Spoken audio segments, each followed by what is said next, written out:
Life is a series of journeys, full of surprises and sometimes tragic events. Most of the time, though, these events often help shape us, become what we are, make us stronger. As we continue to celebrate Women's Month, we have here with us on Femme Fatale, your talk show for women, about women, by women. A multi-awarded humanitarian who in her entire life has struggled with losses, gains, and wins. This is Hannah Papasin. And I'm Yasmin Pascual Dormido. And I'm Kim Jamelo. And this is Femme Fatale. For the benefit of our audience, Madam, before we start, I would like to thank our sponsors, Anay. I would like to thank Power. Thank you. Negros Museum for this wonderful venue. Falcor Marketing Corporation, thank you, Sir Richmond. And of course, Sail with to Go Travel and Stay for as low as 4,999 makakanta ka sa Boracay. Ando na sa Boracay. Kanta ka sa Boracay. Sa naman, pwede na.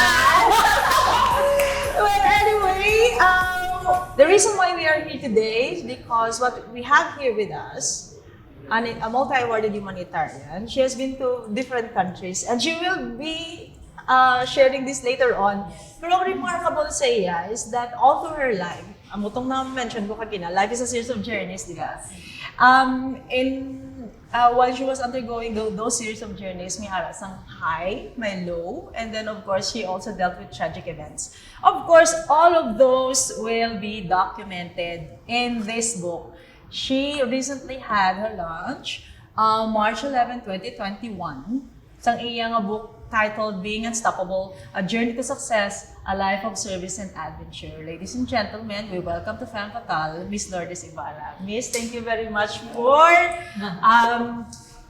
accepting our invitation. Tell us, what made you write this book? What made me write this book? There are several reasons. Number one, I want to reach mostly the millennials. Okay. Because, they are the emerging leaders. They are the emerging managers. Correct. Especially for those who are, want to be a program manager, those who are educators, those who are social workers, and those who want to be humanitarian as well. I also wrote this book because I want to inspire and to encourage, especially those people who are already getting discouraged, especially during this period of COVID. Yeah. Yes. I know many of us have really been depressed, frustrated, stressed, and probably lost hope, Discouraged. discouraged, and also probably to some extent lost faith. Yes. Because you say, okay, what is happening? The frequent lockdown, the many restrictions which we have not had before. And now we were confronted and we were challenged of all these things. And I thought maybe it would be helpful because there are several or many people actually lost relatives, loved ones. In this book, I also shared the pains that I had and I still have when I lost my son. I lost my son almost 12 years ago, but still it's like fresh. And how much more for those people who have lost their loved ones just recently. It is not easy, especially for a mother. It is just unspeakable. I cannot imagine that I am able to cope with this. I don't know if I will be able to overcome. So in this book, I also shared how I managed, how I dealt with the pains. And in addition to that, I'm still recovering from cancer. And mind you, it's not only one. There's You have two, two. di I ba? had two, right? And recovering from cancer, where when I always thought, I'm physically healthy, I'm very good, I'm well nourished and all that, and suddenly you find yourself with cancer. I got so scared. I got so confused, and I did not know what to do. I was in denial for several months, but putting it in the book, I thought it will also help those who are probably going through the same, and not them, but also their loved ones. They will be able to help them. They will be able to support them. I indicated in the books how I, again, accepted the challenge and how I overcome, what I did, so that until now, who would say that I'm a cancer survivor? Yeah. Would you say that? Yes. I want to show people that cancer, or any sickness for that matter, any disease for that matter, is not the end of it. Yes. What the doctors can tell us, what the medicine can do, it is only half of the cure. Support system is the most important that and I have that. Not only my family, my loved ones, my relatives, but all over the world. I can proudly say that my colleagues, my friends who know me and who have worked with me, they have been very good support. And I'm not going to tell you everything because you have to read the book. And not only that, I want to take you to the 10 countries that I worked in. It's only the countries where I worked in. I'm going to tell you more about the countries I went to in tourism. That will be the next book. So 10 countries where I worked in. In this book, it tells you what are the challenges that I have encountered in every country. What are the main work as a woman? Isn't it difficult being a woman to be like traveling to these countries that are not, di ba? Most of the countries you've been to are the risks were very high or are very high until today. For the gender. Yeah, for the gender. Especially for the Right, gender. diba? Yeah. And well, I must tell you that I'm kind of an adventurous woman. I like challenges. It gets boring when life is so good, so monotonous. I agree. So at the young age, actually, I left the Philippines. Probably many of you have not yet born. Maybe there was no conception yet. I left the Philippines in 1979. I was born 1979. already. I was 2 years old. Okay. Not yet. Not yet.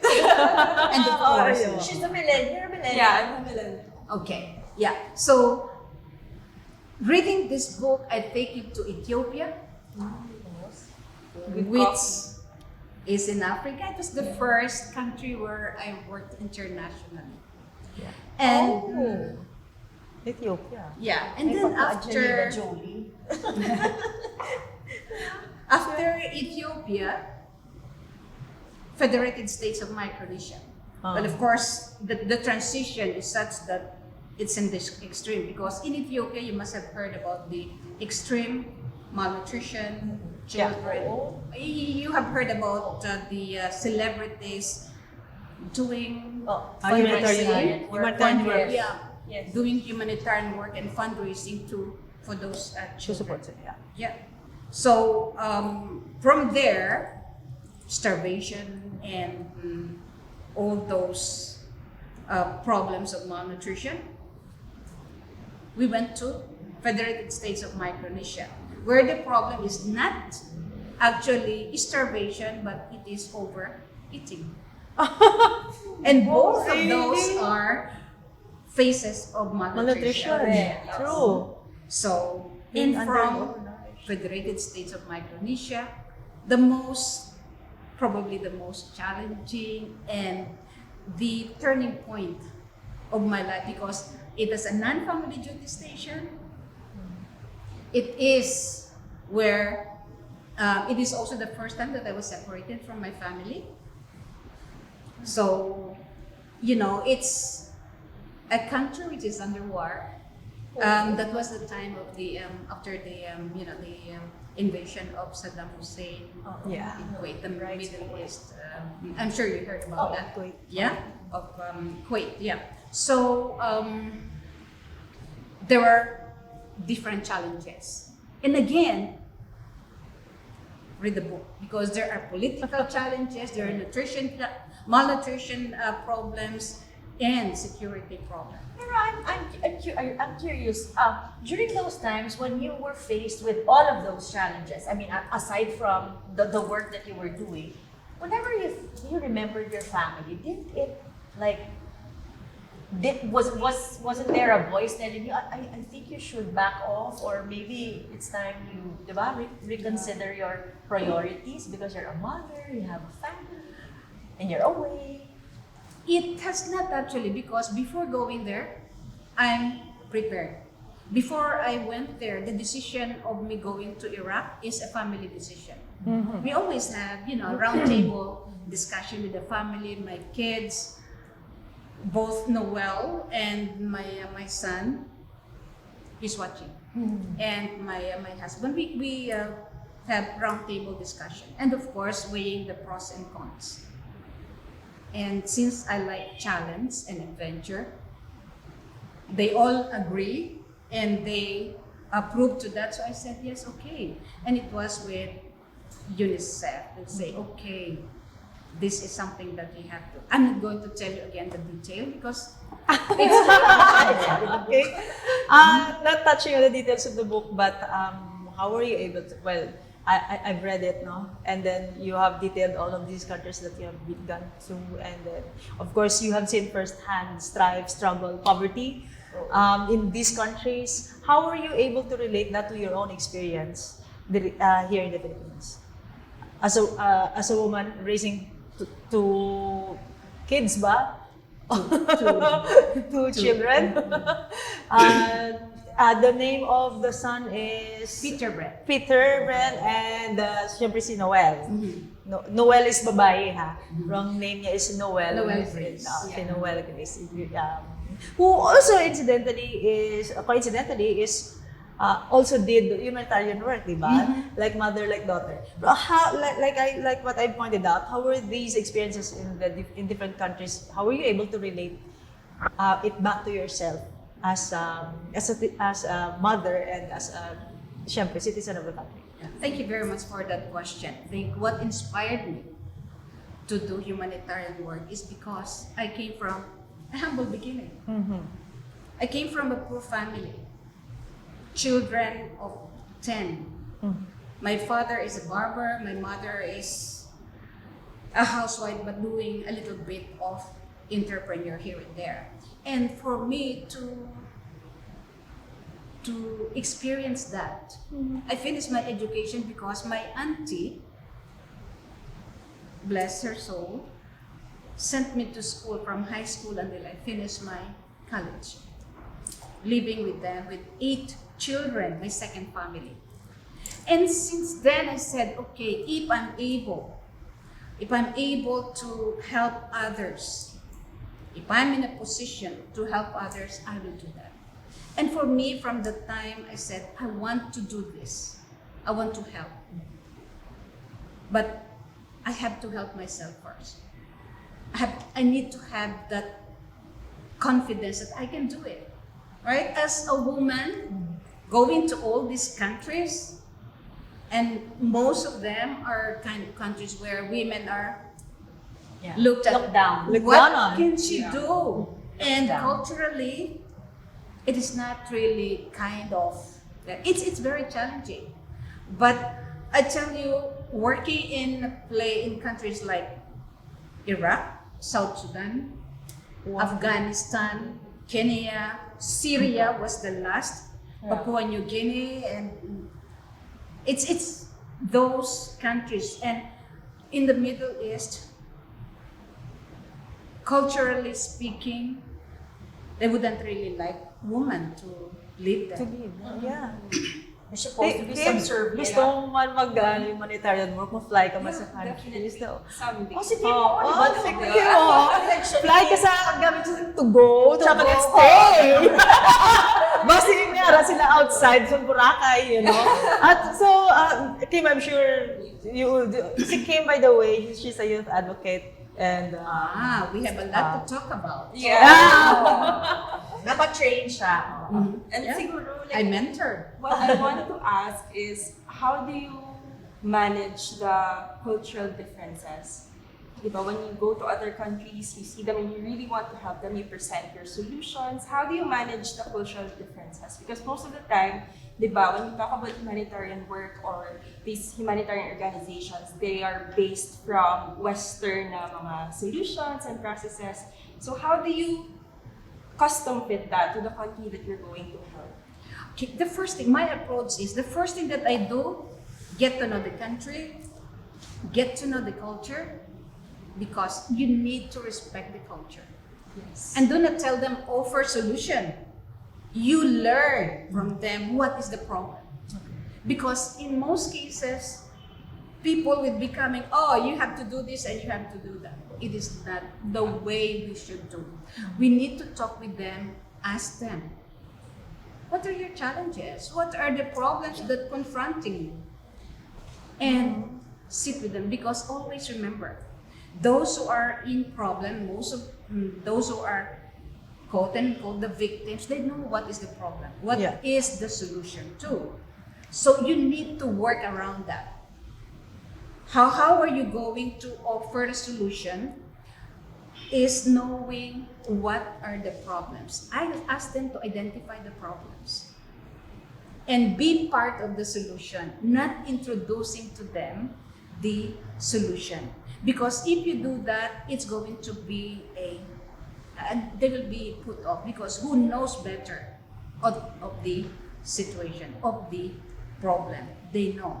And you have to look at it as whatever solution you offer, it has to be adjusted to the cultural, it has to be culturally acceptable, politically proper, it has to be environmentally friendly, and is it something that they want to move forward? So it is something that, okay, technically probably talking about 39 years, 4 decades.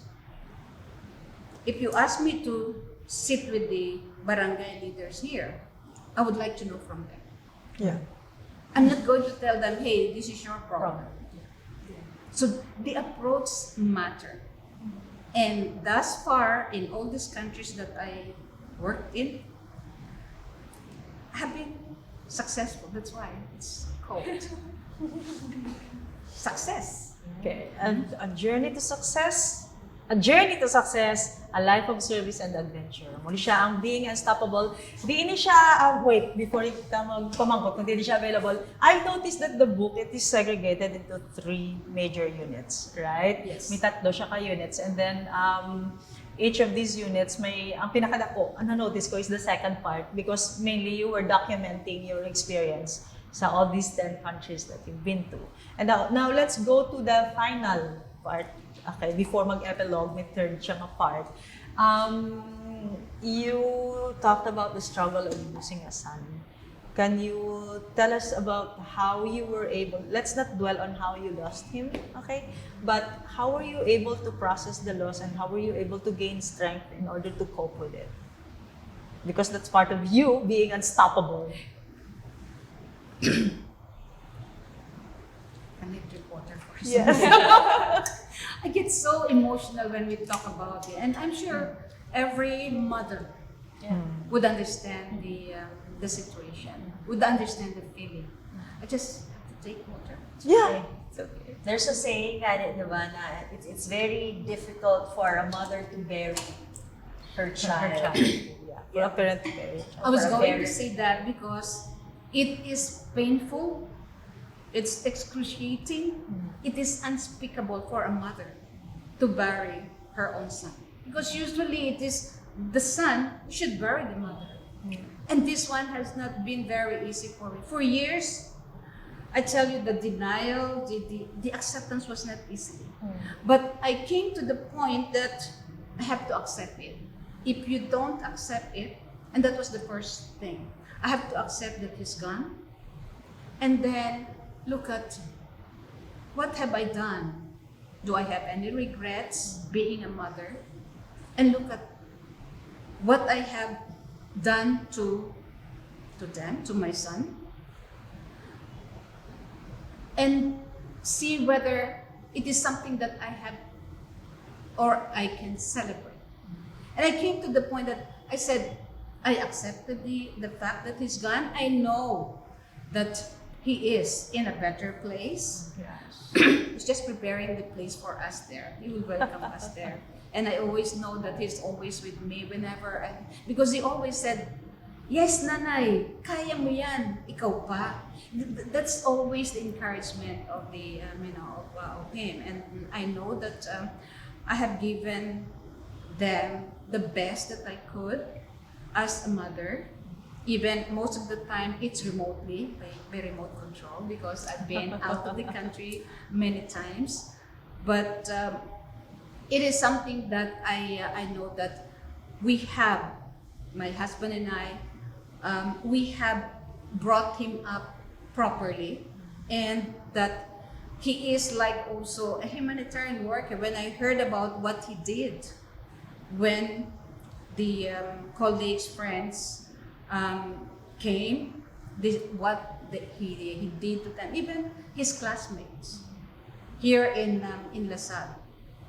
I said, yes, it is time for, it is good life that he lived. No matter it is short, 27 years is not enough.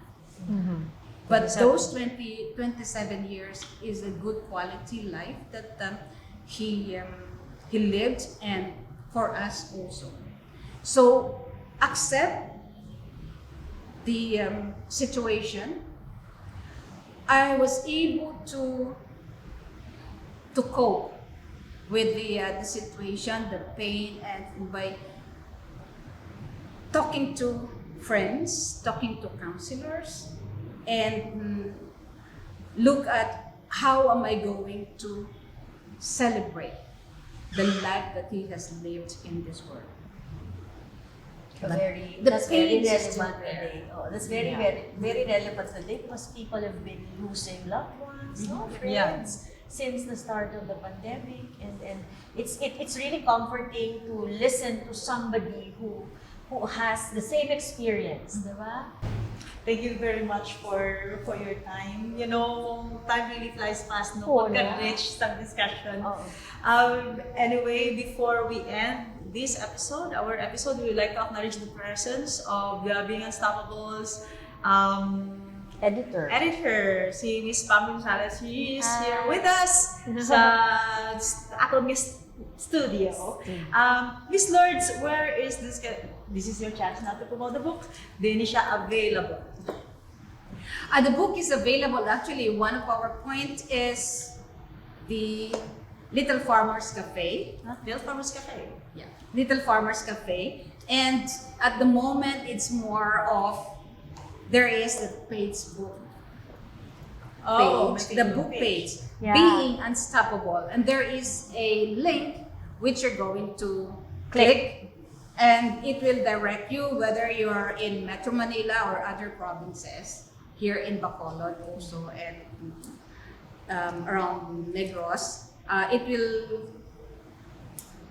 will take you to, it will direct you where to find the book. But at the moment, it's more of order, text message, and that thing. If you want to get your own copy, like what we have, like what Miss Lourdes has pointed out, if you want to get your own copy, you can message me directly, or you can send a private message through the Facebook page. Sang book, it has its own Facebook page. It's called Being Unstoppable. You can log into your social media accounts and look for it. And of course, you can also directly message the author herself, Lourdes Ibarra, ang iyang Facebook. Okay. Okay, so thank you very much. Ma'am Lourdes, what's your message to all the women out there who want to engage in humanitarian work? If you want to engage in humanitarian work, first, in this book, there are a lot of there are tips on how to be a humanitarian work and how to be unstoppable. But the main message of the book is, even if we encounter a lot of challenges, a lot of pains, and a lot of limitation, always remember, there is always solution. It is only just for you to trust yourself. Trust yourself, be confident that there is a solution. You can activate your women power or your female power because it is there. You just need to activate it. So always remember, don't quit. Don't stop. And be unstoppable. Thank you, listeners. That was a wonderful, wonderful exchange that we had with us. We have really learned a lot from the book. Again, if you want your own copy, just go to the Facebook page of this particular book. And of course, as what we have pointed out, never be afraid to touch on your inner female power. Ma'am, para sa mo, ano ang unstoppable na ginagawa? Well, ang unstoppable after some discussion, tato kay Miss Lourdes, para sa ako niya, it's not you having this journey on smooth road, but actually, pwede gid na there will be bumps, there will be humps, and you will sustain bruises. Pero what's important is that every time we fall, especially kita ang mga babae, no, whenever we encounter problems or mga crises sa kabuhi, no, every time we're faced with these problems, that yes, we need to pause if we need to rest, diba? We also have to take care of ourselves, but it's important that we always remind ourselves that we have to keep going. Ako, para sa ako, ng unstoppable is, of course, it's barreling through. Right. Barreling through life, and when I say barreling through, you can visualize yourself na literally ligid ka, no? And you break barriers. Correct. And then kung may nagapugong sa imo, you just forge on. Yeah, Unstoppable. it's forging Maski on. may stumbling blocks pa da, or nano pa da, or in the form of a problem, for example, or let's say a life-threatening disease, Right. or a loss in the family, Oo. you keep forging on. Padayon ka lang. Yeah, and siguro as for me, ang kanya takeaway sa very enriching a conversation with Ma'am Lourdes is that for so many years, kitang women, we've been told that we can't do this or we're not capable of doing that. And I think now really is the time na we take control of our lives and who we are as women and be unstoppable. Whatever it is that we want to pursue, we go out there and do it. Correct, correct. Nobody should tell you na you can't do this, diba? Our limit is our imagination. Yeah, right. It's only you who can tell yourself na hindi na ko, diba? Or hindi ko na kaya. Pero hindi na dapat ang mong mindset, diba? And so that was yet another episode of Fatale. We would like to thank our sponsors who brought to us this episode about being unstoppable. Of course, Libraries Museum for the wonderful venue. May sponsors na ta. Flower Fire, thank you. Fatale Marketing Corporation, thank you. And then, of course, to go travel, you can go to Boracay actually for as low as 4,900. Babati-bati ka. Huwag ka lang ituro ay. Travel and stay! Go, travel and stay. Yeah, thank you. Thank you. This is me, Hannah Papasin. And of course, I'd like to invite everybody, please subscribe to my YouTube channel. Yes, I'm Yasmin Pascual Dormido. And I, Kim Jamelo. And this has been Fatale.